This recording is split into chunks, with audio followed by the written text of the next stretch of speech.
Hey everybody, मैं हूं वर्षा। स्वागत है आपका निवेशोलॉजी में। आज हम रोलेक्स रिंग्स के बारे में बात करेंगे। रिसेंटली मुझे कमेंट सेक्शन में रोलेक्स रिंग के एनालिसिस पे रिक्वेस्ट आई थी, तो आज हम उसका बिजनेस मॉडल देखेंगे, ग्रोथ प्रॉस्पेक्ट्स देखेंगे, इंडस्ट्री कैसी है, फाइनेंशियल एनालिसिस, हम इन सब चीज़ों की बात करेंगे। तो चलिए शुरू करते हैं। तो Rolex rings basically bearing rings बनाती है। अब बेयरिंग रिंग्स क्या होता है हम वो बाद में देखते हैं, पहले ये देखते हैं कि बेयरिंग्स क्या होते हैं। Bearings basically small metal parts होते हैं जो रोटेशन में बहुत मदद करते हैं। बेयरिंग्स के वजह से बेयरिंग्स बेसिकली जो फ्रिक्शन होता है ना उसको रिड्यूस करते हैं। आपके बेयरिंग्स मशीन्स में यूज़ होते हैं, इंजन्स में यूज़ होते हैं, व्हीकल्स में यूज़ होते हैं। Basically bearings are used to reduce friction for movement. फिर पार्ट्स को प्रोटेक्ट करने के लिए एंड ऑल्सो जो पार्ट्स हैं बेसिकली लोकेशन से डिस्प्लेस ना हो जाए उसके लिए भी बेयरिंग्स यूज़ होते हैं। आपको दिख रहा होगा बेयरिंग्स बेसिकली कैसे दिखते हैं। तो आपके जो फैंस होते हैं, ठीक है, छोटी सी सिर्फ पंखों से लेके आपकी रेलवेज तक या बड़ी व्हीकल्स तक बेयरिंग्स यूज़ होते हैं। एंड अगर आप ग्लोबली देखोगे बेयरिंग इंडस्ट्री इवन इंडिया में भी 80% मार्केट शेयर अगर आप देखोगे टॉप 5 प्लेयर्स के पास है जब बेयरिंग्स की बात आती है। तो आपका शेफलार हो गया या टिमकेन हो गया, SKF, NTN, NSK। Basically almost पूरा market share, almost 80% market share in India इनके पास है।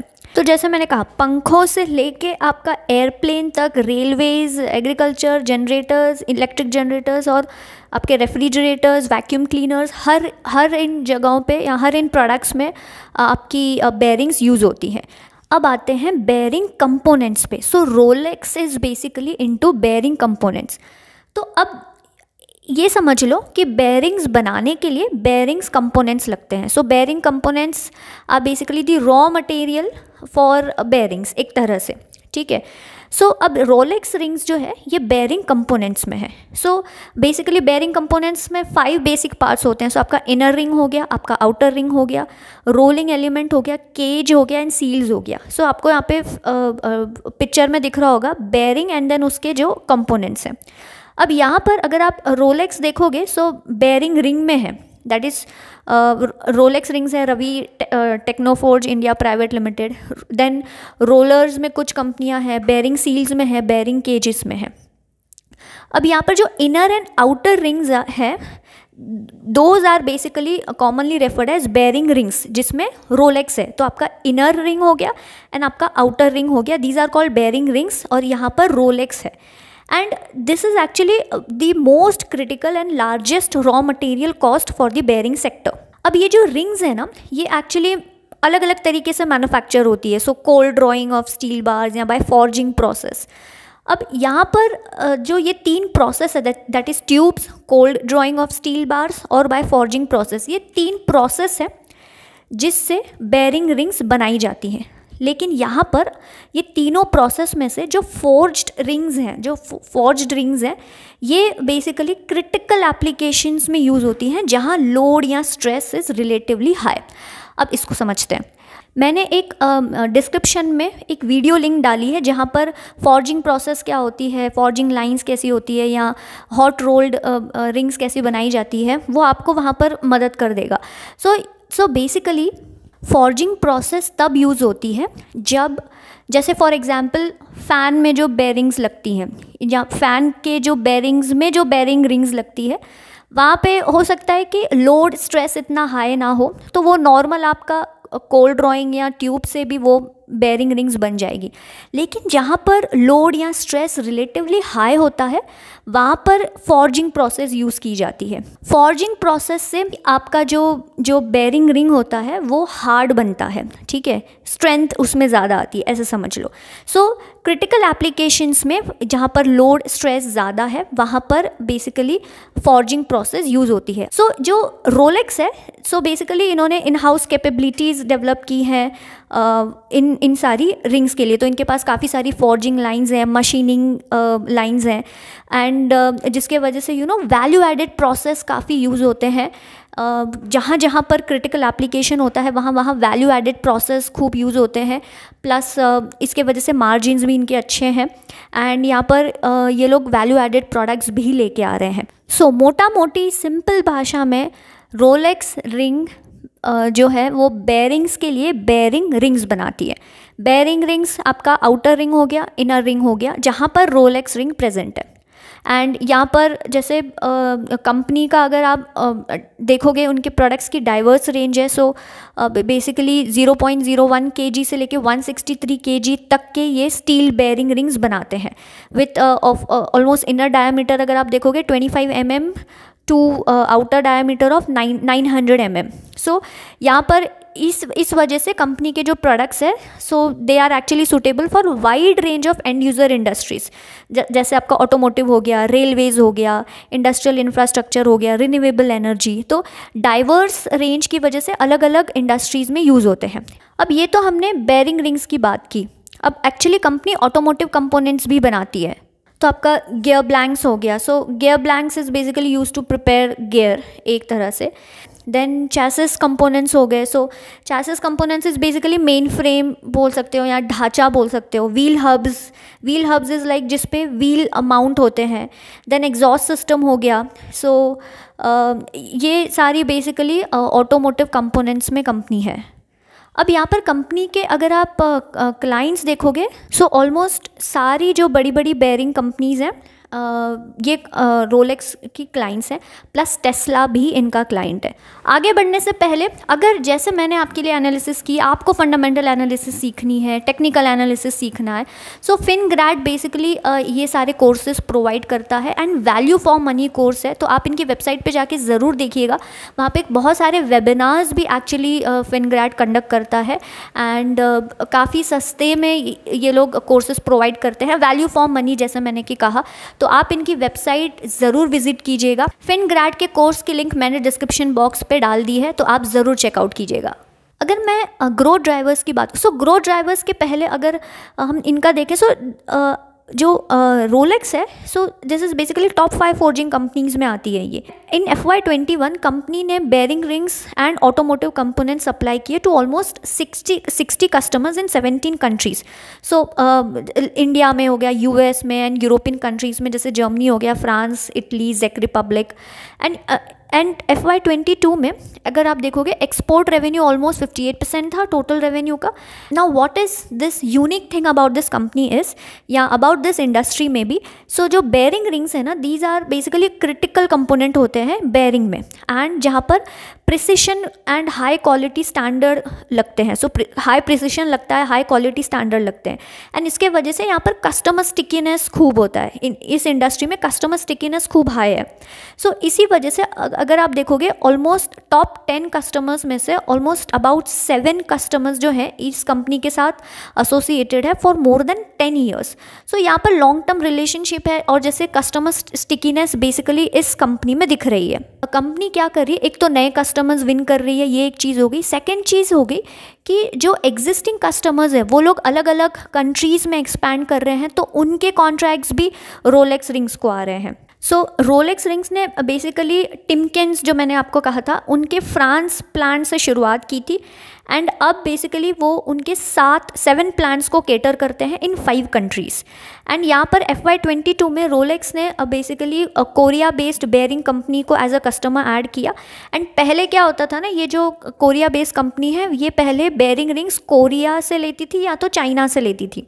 सो जो कोरियन OEMs हैं they are actually increasingly looking कि वो लोग इंडिया में लोकलाइज करें, लोकलाइज सोर्सिंग करें। एंड अब देखते हैं इनके मार्जिन्स, आप एक बार देख लो इनके मार्जिन्स क्यों अच्छे मार्जिन्स हैं। बिकॉज 90% ऑफ प्रोडक्ट्स जो ये लोग बेचते हैं, दैट इज़ ये लोग जो बेचते हैं वो आफ्टर मशीनिंग प्रोसेस से बेचते हैं। सो मशीनिंग प्रोसेस में आपके रियलाइजेशंस या मार्जिन्स ज़्यादा रहते हैं as compare to forging companies. तो कुछ कंपनियां सिर्फ जो फॉर्जिंग लाइंस में हैं, कुछ कंपनियां फॉर्जिंग में तो हैं, प्लस जैसे हमने बात की फॉर्जिंग क्या होता है, ठीक है, आप वो वीडियो देख लोगे आपको समझ में आ जाएगा। सो कुछ कंपनियां सिर्फ फॉर्जिंग में होती हैं, कुछ कंपनियां मशीनिंग में भी होती है। अब मशीनिंग में क्या होता है, मशीनिंग में बेसिकली फिनिश काफ़ी अच्छी आती है। सो एक्चुअली मार्जिन यहाँ पे इसलिए ज़्यादा है क्योंकि higher the finish, lower the friction, better the rolling, longer the life. तो जितनी अच्छी फिनिशिंग होगी उतना कम फ्रिक्शन होगा, that is the motto, right. उसके बाद रोलिंग बेटर होगी एंड इसके वजह से जो बेरिंग रिंग्स की जो लाइफ है या बेरिंग्स की जो लाइफ है वो लॉन्गर रहेगी। इसी वजह से आप देखोगे मशीनिंग प्रोसेस की वजह से इनके मार्जिन्स कंपैरेटिवली सिर्फ जो फॉर्जिंग कंपनीज हैं उनसे ज़्यादा हैं। अब सबसे इम्पॉर्टेंट चीज़, ग्रोथ ड्राइवर्स। अब पहले तो ये कंपनी तभी अच्छा करेगी जब बेरिंग्स वाली कंपनी अच्छा करेंगी, right. So this Rolex ring is basically proxy to bearing companies. तो यहाँ पर अगर आप देखोगे बेरिंग कंपनीज जो हैं यहाँ पर इनकी ग्रोथ प्रॉस्पेक्ट्स काफ़ी अच्छे हैं। Now what are the reasons. पहला रीज़न है रेलवेज़। तो रेलवेज़ अगर आप देखोगे और अगर आप रोलेक्स रिंग्स के मैनेजमेंट को भी अगर सुनोगे तो वो भी रेलवेज़ में जो डेवलपमेंट हो रही है उसकी खूब बात कर रहे हैं, जिसके वजह से उनको काफ़ी ऑर्डर्स मिल रहे हैं। So railways actually is going through structural change, जहाँ पर प्राइवेटाइजेशन की बात आ रही है। सो इसके वजह से यहाँ पर ग्रोथ होने की वजह से अगेन बेरिंग्स में ग्रोथ होगी, बेरिंग्स में ग्रोथ होगी तो बेरिंग रिंग्स में भी ग्रोथ होगी। देन उसके बाद आप डेडिकेटेड फ्रेट कॉरिडोर जो DFC है, अगर आप वो सुन रहे हो, सो बेसिकली ये डेडिकेटेड रूट्स होते हैं for freight trains, which means कि जो गुड्स होंगे वो फास्टर ट्रैवल करेंगे। अनलाइक पहले क्या होता था कि उन लोग को शेयर करना पड़ता था ट्रैक विद पैसेंजर ट्रेन्स, तो इसके वजह से लॉन्ग वेटिंग टाइम होता था फॉर फ्रेट ट्रेन्स। एंड अभी अगर आप देखोगे so there are 2 of them. So eastern and western freight corridors की बात चल रही है। सो मिड 22 में लॉन्चिंग की बात चल रही है। So basically dedicated freight corridor, again यहाँ पर ग्रोथ होने की वजह से बेरिंग्स में ग्रोथ होगी। बेरिंग्स मतलब बेरिंग रिंग्स। सो जो शेफला है, जो ये सारी बड़ी बड़ी कंपनीज हैं, टिमकेन हो गया, ये सब लोग बहुत ग्रोथ की बात करते हैं, बेरिंग्स इंडस्ट्री में खूब ग्रोथ की बात करते हैं। सो जब एंड यूज़र जो है, सो जो रोलेक्स किनको प्रोवाइड करता है, इन बिजनेसेस को प्रोवाइड करता है, वहाँ पे जब ग्रोथ की बात चल रही है तो रोलेक्स रिंग्स को भी काफ़ी अच्छी ग्रोथ मिलेगी। देन मैंने लोकलाइजेशन की बात की। सो लोकलाइजेशन मतलब कि गुड्स इंडिया में प्रोड्यूस कर रहे हैं, हम इम्पोर्ट नहीं कर रहे हैं। सो इसके वजह से क्या होगा ना, क्योंकि जो एंड यूज़र इंडस्ट्री है, ठीक है, जो बेरिंग्स वाली कंपनी है, अगर वो लोग लोकलाइजेशन कर रहे हैं तो या वो लोग लोकल मैन्युफैक्चरिंग कर रहे हैं, सो इसका फ़ायदा रोलेक्स रिंग्स को भी होगा। अब नेक्स्ट बिग अपॉर्चुनिटी है EV opportunity. Now how, electronic vehicles अगर आप देखोगे यहाँ पर बेरिंग्स कम रहेंगी as well as auto components भी कंपैरेटिवली कम यूज़ होंगे, ठीक है, due to elimination of the engine और उसके पार्ट्स।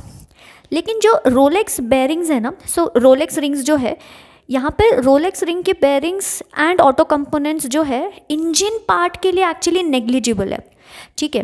तो उनके जो बेरिंग सेगमेंट है basically that finds application wheels and transmission parts में, and most of the components जो कंपनी मैन्युफैक्चर करती हैं they are actually going to be used in EV। So company अगर आप देखोगे काफ़ी डिसेंट अपॉर्चुनिटीज़ को एक्सपेक्ट कर रही है EV ट्रांजिशन में। मैनेजमेंट के हिसाब से they are actually having good inquiries जब ऑटो कंपोनेंट्स की बात आती है जो EVs में यूज़ होंगे, एंड यहाँ पे स्ट्रॉन्ग ऑर्डर इनफ्लो की भी बात की जा रही है from the bearing companies who are actually the suppliers to EV manufacturers. So current contribution अगर आप देखोगे दैट इज़ 7%। अगर इनका टोटल रेवेन्यू में बात करूँ सो EV का कंट्रीब्यूशन इज 7% अगर मैं FY22 की बात करूँ, एंड यहाँ पर कंपनी एक्सपेक्ट कर रही है ऑलमोस्ट 14 to 15% इनका कंट्रीब्यूशन जाएगा in the next 2 years। So margins अगर आप देखोगे इस सेगमेंट में they are actually higher compare to conventional ones, because यहाँ पर ज़्यादा प्रिसिशन लगता है, मतलब more value added process, right. अब यहाँ पे दूसरी एक चीज़ इंडस्ट्री में क्या हो रही है ना, ये जो बेरिंग मैन्युफैक्चरर्स है ना, ये लोग खूब सारा आउटसोर्सिंग का काम बेसिकली बढ़ा रहे हैं जब EV बेरिंग्स की बात आ रही है। क्यों? क्योंकि यहाँ पर कॉम्प्लेक्स डिज़ाइन चाहिए इसके वजह से, एंड क्या हो रहा है कि अगर जैसे हमने बात की थी कि EVs में जो बेरिंग्स की रिक्वायरमेंट है वो कम है, तो ऐसे केस में क्या होगा ना, आपका वॉल्यूम कम होगा, एंड वॉल्यूम कम हो गया देन कॉस्ट ऑफ प्रोडक्शन जो आपका है वो ज़्यादा हो जाता है, high cost, specially in high cost location such as USA and Europe. Which is actually another reason जिसके वजह से ये जो मैन्युफैक्चरर्स हैं ये लोग आउटसोर्सिंग के लिए देख रहे हैं। एंड कंपनी यहाँ पर जो रोलेक्स रिंग्स हैं ये बेसिकली मेजर बेनिफिशियरी रहेगी ऑफ दिस ट्रेंड। क्यों? क्योंकि ये लोग ऑलरेडी, ये जो मैनेजमेंट है ये लोग इस ट्रेंड को ऑलरेडी देख रहे हैं एंड इनको ऑर्डर फ्लो खूब आ रहा है। जैसे मैंने कहा कि इनके एग्जिस्टिंग कस्टमर्स जो हैं अलग अलग कंट्रीज़ में ये लोग प्लान्स लगा रहे हैं एंड उसका फ़ायदा बेसिकली रोलेक्स को मिल रहा है। सो 23 ऑनवर्ड से आपको ये जो नए कस्टमर्स ये लोग इनको मिल रहे हैं वहाँ से 23 ऑनवर्ड से आपको रेवेन्यू देखने को मिलेगा। और इन्होंने सोलार पावर पे इन्वेस्ट किया है जिसके वजह से इनका पावर कॉस्ट बहुत रिड्यूस होगा। So power and fuel cost is actually the second largest cost after raw material जो इनको यूज़ होता है and it is almost 10% of total revenue from operation. तो यहाँ पर क्या है ना कि कंपनी को ना स्टेट इलेक्ट्रिसिटी पे खूब डिपेंड होना पड़ रहा है for most of the power requirements और बेसिकली जो that is subject to changes in power tariffs by state electricity. So यहाँ पे इसको डी रिस्क करने के लिए एंड डिपेंडेंसी कम करने के लिए, कार्बन फुटप्रिंट रिड्यूस करने के लिए कंपनी ने रिन्यूएबल एनर्जी प्रोजेक्ट्स में इन्वेस्ट किया। So company actually wind mill operate करती है एंड यहाँ पर इन्होंने सोलार प्रोजेक्ट्स में भी इन्वेस्ट किया है जो सितंबर 22 में 4.5 मेगावाट का ऑपरेशनल शुरू हो जाएगा एंड यहाँ पर जो बैलेंस रहेगा that will be actually fully operationalised by the end of FY23।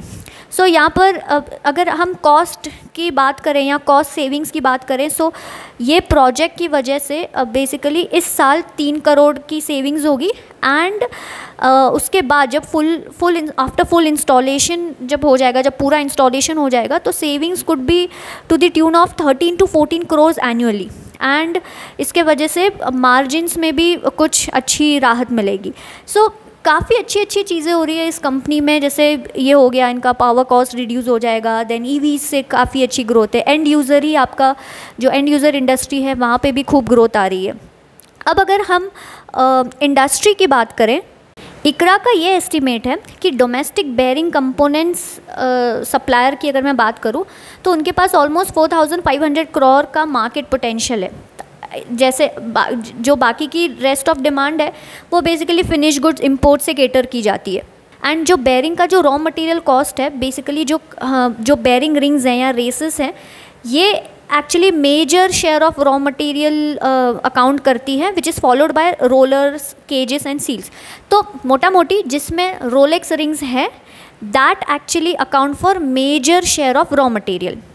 उसके बाद ये जो रोलर्स हो गए, केजेस हो गए, सील्स हो गए, ये अगर आप देखोगे तो इनका जो मार्केट पोटेंशियल है वो बहुत छोटा सा है। जो इंडियन बेयरिंग सेगमेंट है यहाँ पर काफ़ी अच्छी टेलविंड है। Now why? Because recovery in auto sector, आप देख रहे हो कि ऑटो सेक्टर में रिकवरी हो रही है and there is actually improvement in economic scenarios and capex cycles भी स्टार्ट हो रहा है। इंडस्ट्रियल केपेक्स साइकिल्स में भी पुश हो रहा है which will actually drive higher demand for the product. फिर जो गवर्नमेंट है वहाँ पर अगेन बहुत सारे स्कीम्स गवर्नमेंट ने लॉन्च किए हैं for the development of sector, जैसे आपका PLI स्कीम्स हो गया।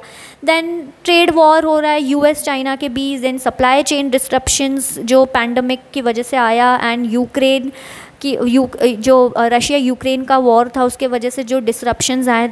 सो इस वजह से जो ग्लोबल मेजर्स हैं, जो ग्लोबल प्लेयर्स हैं, they are actually looking beyond China for manufacturing bases या partners. So China 1+ strategy basically. So India is actually in a sweet spot to reap the benefit out of it. And जो Indian forging industry है, so this is basically among the key contributors of the manufacturing sector and यहाँ पर one of the key growth drivers अगर आप देखोगे for auto component exports. So labour intensive process होने की वजह से इंडियन फॉर्जिंग कंपनीज़ के पास कॉस्ट एडवांटेज है in comparison with the developed market. तो अगर आप यहाँ पर रेवेन्यू फ्रॉम ऑपरेशन देखोगे, अगेन बेयरिंग रिंग से ऑलमोस्ट 60% आता है, ऑटो कंपोनेंट्स से ऑलमोस्ट 40% आता है, एक्सपोर्ट्स ऑलमोस्ट 58%, डोमेस्टिक 42%। रेवेन्यूज़ अगर आप देखोगे, रेवेन्यूज़ यहाँ पे काफ़ी अच्छे से ग्रो हुए हैं। Of course FY 2021 was due to covid. And यहाँ पर अगर एबिडा देखोगे, अगेन एबिडा मार्जिन्स आप देखिए 21, 22, अब FY22 के देखोगे ऑलमोस्ट 23 है। देन नेट डेट देखोगे कम हुआ है, and recently company has came out of CDR on its own, then this is also a good thing. And यहाँ पर अगर आप देखोगे FY25 तक ऑलमोस्ट 1700 करोड़ तक का रेवेन्यू आ सकता है। So this is actually a good number. So अगर मैं रिस्क की बात करूँ, तो यहाँ पे raw materials are basically commodity products, and यहाँ पर prices is actually dependent on global demand supply dynamics. यहाँ पे company pass on actually price hike pass on कर सकती है, लेकिन अगेन वो थोड़ा लैग के साथ आता है। एंड यहाँ पर अगर आप देखोगे 58% total revenue is derive from export to USA, UK and Europe region, तो जिसके वजह से फॉरेक्स रिस्क ऑफ कोर्स आ जाता है। Then slow down in the end user industry. So slow down economy में अगर आप देखोगे, so slow down in economy will actually lead to slow down in capex cycle. So economy slow हो गई, आपका केपेक्स साइकिल स्लो हो गया, which in turn will impact the bearing demand from the industrial segment जो हो गया, and इसकी वजह से इनके ऊपर असर होगा। एंड जो ऑटो डिमांड है वहाँ पर अगर स्लगिशनेस आ गया, जैसे हमने पिछले कुछ सालों में ऑटो डिमांड में स्लगिशनेस देखी थी कोविड-19 स्लो डाउन की वजह से, देन BS6 के जो नॉर्म्स आए थे, देन सेमीकंडक्टर चिप शॉर्टेज की वजह से एक्सेट्रा। सो ये इंडस्ट्री एक्चुअली एक्सपेक्ट की जा रही है कि ऑटो इंडस्ट्री रिवाइव होगी इन नियर फ्यूचर, लेकिन यहाँ पर डीले या कुछ नई दिक्कतें again will impact the demand growth in the bearing industry.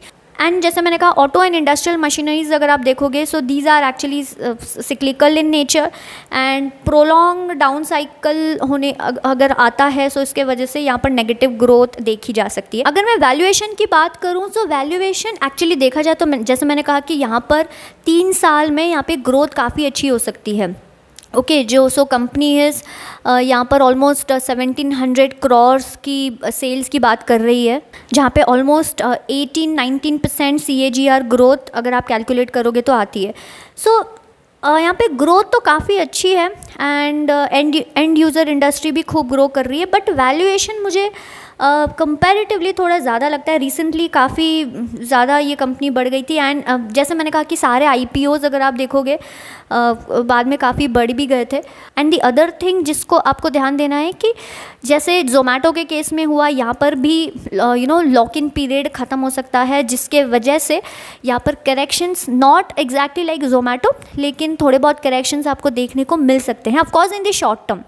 Long term के हिसाब से ये कंपनी मुझे अच्छी लगती है, बट अगेन जैसे मैंने कहा, मेरे हिसाब से अभी मुझे वैल्यूएशन कंपैरेटिवली ज़्यादा लगता है। So what I will do is again मैं इस कंपनी पे खूब अच्छे से वॉच रख रही हूँ, क्योंकि मुझे ये कंपनी अच्छी लगती है, एंड यहाँ पर मेरी पढ़ाई भी और शुरू है, एंड क्वार्टरली बिज़नेस कैसे परफॉर्म करता है वो भी मैं देखूंगी, एंड वैल्यूएशन पे मेरा एक्चुअली बहुत ध्यान रहेगा। सो इस वक्त तो मैं अभी बाय नहीं करूँगी, मुझे वैल्यूएशन थोड़ा ज़्यादा लगता है। I will again wait. आप इस कंपनी के बारे में ज़रूर पढ़िएगा, एंड मुझे कमेंट सेक्शन पे लिख के ज़रूर बताइएगा कि आपको ये कंपनी कैसी लगती है, या आपने IPO के समय ख़रीदी थी या उसके बाद ख़रीदी थी। आप मुझे कमेंट सेक्शन पे लिख के ज़रूर बताइएगा। उम्मीद करती हूँ आपको ये वीडियो अच्छा लगा होगा। अगर हाँ, तो प्लीज़ इस चैनल को सब्सक्राइब कीजिएगा, वीडियो को लाइक और शेयर ज़रूर कीजिएगा। हम मिलेंगे नेक्स्ट वीडियो में, तब तक के लिए अपना ख्याल रखिए। जय हिंद एंड नमस्ते।